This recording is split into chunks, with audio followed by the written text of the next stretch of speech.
The shot that changed nothing, he had just been shot in the chest. The bullet was lodged 2 inches from his heart.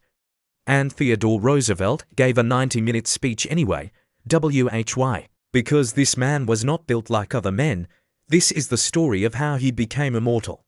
The weak boy who refused to stay weak, Theodore Roosevelt was born into privilege and nearly died before the age of 12. Severe asthma left him bedridden, mopped, and gasping for every breath. His father stood over him and said something that would define the rest of his life. "You have the mind, Theodore. But you don't have the body. You must make the body," and he did. Every single day, the darkest day, Valentine's Day, 1884, in the same house, on the same night, Theodore Roosevelt lost everything. His mother died of typhoid fever at 3 a.m. 11 hours later, his young wife Alice, the love of his life, died of undiagnosed kidney failure 2 days after giving birth to their daughter. He wrote only one line in his diary that night.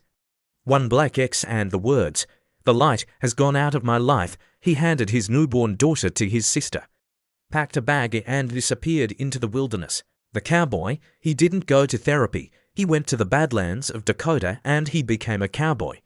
He rounded up cattle, faced down armed outlaws, and once chased 3 boat thieves for 300 miles through a blizzard, then personally marched them to the nearest town for justice alone. The wilderness didn't break him, it rebuilt him. The Rough Rider. When the Spanish-American War broke out, Roosevelt did something almost no politician in history had ever done. He resigned from his government post to go fight on the front lines.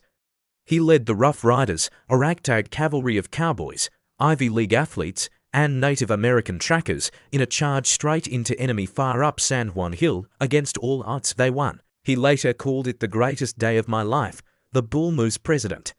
He became president at 42, the youngest in U.S. history, and immediately declared war on the billionaire class. He broke up over 40 corporate monopolies.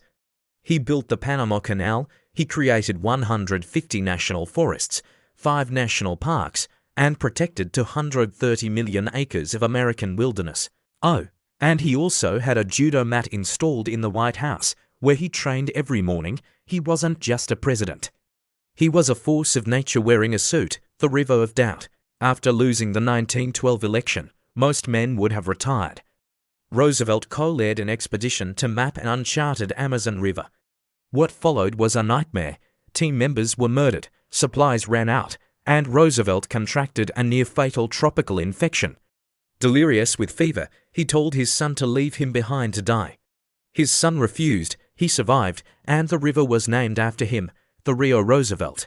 The legacy. Theodore Roosevelt died in his sleep on January 6, 1919. He was 60 years old.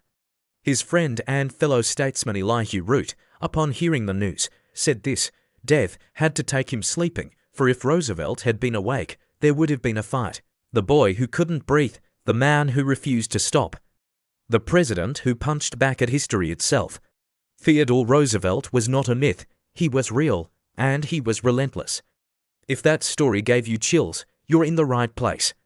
Every day, we uncover the history they didn't teach you in school. Subscribe right now so you never miss a story like this one.